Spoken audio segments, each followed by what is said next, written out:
ఆయన ప్రోమో వచ్చింది, వాళ్ళు వచ్చారు, అఖిల హారిక ఎలా అనిపించింది? చాలా బాగా అనిపించింది. ఇప్పుడు ఏంటంటే ఆ టైంలో, ఇప్పుడు ఈ టైంలో పృథ్వీ ఎలాగో ఆ టైంలో అఖిల్ అలామాట. మనవాడు ఇద్దరు ఫోటోలు వేసి మనం మేము చేస్తున్నారు బ్రో అంటున్నాడు, మనవాడు అవునా అంటున్నాడు. కాకపోతే ఒకటి ఏంటంటే వాళ్ళు వచ్చిన తర్వాత ఒక గేమ్ కంటెండర్ ఎవరినైతే గెలుస్తారో వాళ్ళ కంటెండర్షిప్కి వెళ్తారన్నమాట. చిన్న టాస్క్ పెట్టాడు ప్రోమోలో బిగ్ బాస్. ఆ టాస్క్లో నాకు ఎక్కువ మళ్ళీ ఈ మన ఈ ఉంది కదా మన మెగా చీఫ్ ఎవరో ఆవిడ పేరేంటి మర్చిపోయాను, హరితేజ్ రోహిణి గారు అసలు ఈసారి కూడా ప్రోమోలో చూస్తే గెలిచేసినట్టు అనిపిస్తుంది నాకు. అంటే నేను ఫ్లవర్ కాదు ఫైర్ అని ఆల్రెడీ నిరూపించుకుంది. ఏంటి మదమెక్కిన పృథ్వీని పైకెక్కి తొక్కి కొండ బద్దలు కొట్టి మరి చెప్పింది. అది సరిపోదు అన్నట్టు ఇంకా వైల్డ్ ఫైర్ కూడా ఉంది నాలో అని మళ్ళీ ఈ టాస్క్లో కూడా గెలిచిందని ఆ గంట కొట్టినప్పుడు నాకు అర్థమవుతుంది. కాబట్టి రోహిణిలో ఒక యాంగిలే చూసాం మనం ఇంతవరకు, ఇప్పుడు డబుల్ యాంగిల్ చూస్తున్నాం అన్నమాట. అంటే ఇక ఈ కప్పు రేస్లో తగ్గేదేలే అని దూసుకెళ్తుంది. మామూలుగా లేదు, బాగుంది. ఆ ఎక్స్పెక్టేషన్ ఉండాలి కూడా.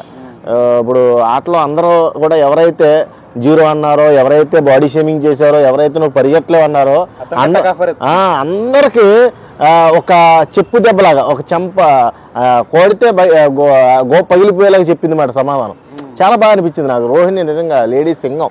ఒక మాటలో చెప్పాలంటే రోహిణికి ఉన్న స్పిరిట్, ఆ ధైర్యానికి మెచ్చుకోవాలి, ఆ పట్టుదలకు మెచ్చుకోవాలి.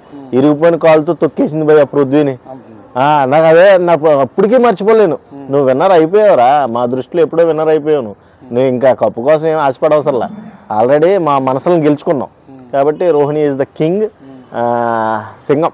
టేస్టీ తేజ అండ్ అవినాష్ ఇప్పుడు టేస్టీ అంటే అదే వాడు ఏంటంటే టేస్టీ తేజ ఎమోషనల్లీ కొంచెం బాధపడేది ఏంటంటే ప్రతి టాస్క్లో పార్టిసిపేట్ చేద్దాం కానీ అన్న రెండోసారి అన్నా పెడదాం అనుకున్నానన్నా, కానీ సపోర్ట్ లేదన్నా మనకి అన్న ఫీలింగు. అక్కడ మళ్ళీ అవినాష్తో షేర్ చేసుకోవడం, ఫస్ట్ నుంచి అన్న అన్న అంట పాపం అవినాష్తోనే మాట్లాడుతున్నాడు ఏది మాట్లాడినా.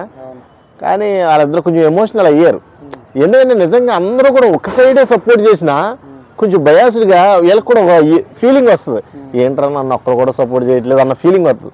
ఆ ఫీలింగ్ టేస్టీ తేజలకు వచ్చేలా చేశారు వీళ్ళు మొత్తం హౌస్ మేట్స్. మొత్తానికి సేమ్ టైం రోహిణి కూడా సేమ్ బాడీ సేమ్ గర్ల్ కాబట్టి సో ఆమె బాగానే ఆడుతుంది కదా అన్న, మారాలి కానీ అవతల చెప్తున్నాను కదా ఫైర్ వైల్డ్ ఫైర్ అవుతుంది. కానీ వీళ్ళు కూడా ఆడుతున్నారు, ట్రై చేస్తాడు బ్రో.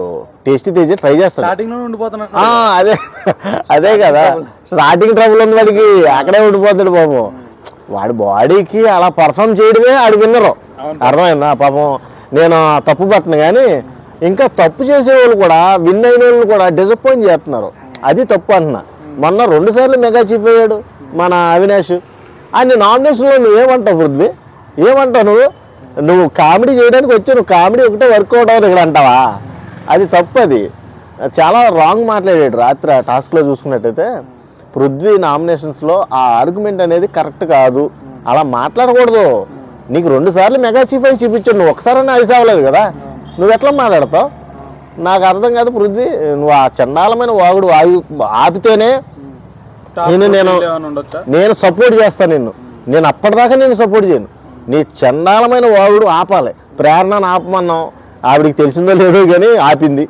మంచిగా గేమ్ని సరి చేసుకుంటుంది. నువ్వు అలాగే సరి చేసుకో స్వామి. నువ్వెందుకు ఇంకా తిక్కరోడ్లాగా ఇంకా వాగుతూనే ఉన్నావు గౌతమ్ మీద, అవినాష్ని పట్టించేరావు. నువ్వు వచ్చిన కానీ పట్టించేవాళ్ళు ఇద్దరిని.